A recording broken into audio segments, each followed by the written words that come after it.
and you're not really thinking it's a clutch kick then because it's not, no time left on the clock. You're just doing what you can to help the team on that drive, and so just kind of going in with that mindset each time, and yeah. Jayden, at what point did you know that second field goal actually went in?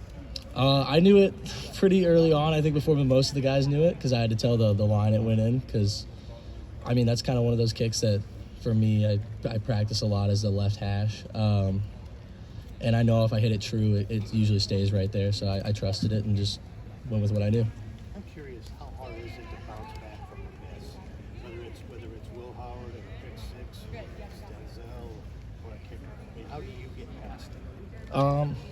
It's all about mindset, right? So you can't have a negative mindset ever, really, in any sport, in my opinion, because if you do, you'll just dig yourself deeper into a hole. Especially as a kicker or even like a quarterback, like you said, like Will.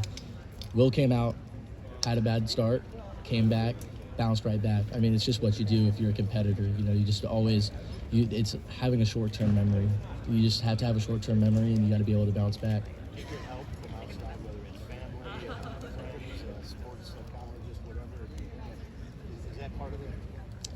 I talk to my dad a lot. My dad helps me a lot. He was along my journey, learning how to kick. So he'll go over film with me and stuff, and we have those moments. And he'll just tell me, just trust yourself. You've been doing it for long enough. But at some point, it's just doing what you do, right? So yeah. How good does it feel to make a kick when you know the team needs it? It's a good feeling. It's a good feeling for sure. Being able to help the guys win, because it's a team effort. It's not just me. John and Joe did their job, so I could do mine.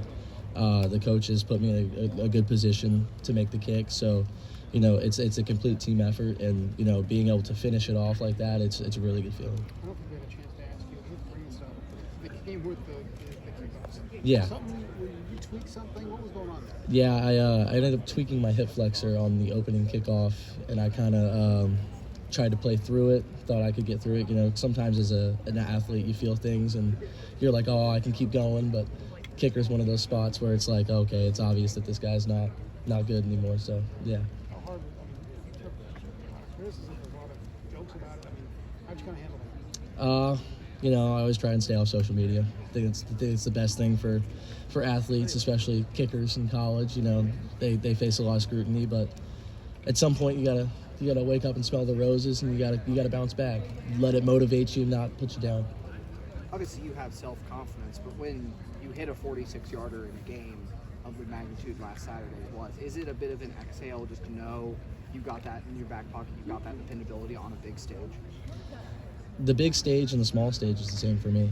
It's the same level of pressure kicking in front of Coach Day every day, because he expects the highest level of every position. So, I have that rep a million times at practice, so that's kind of what's going through my head. But yeah, of course, it feels good to make a big kick like that. Always does.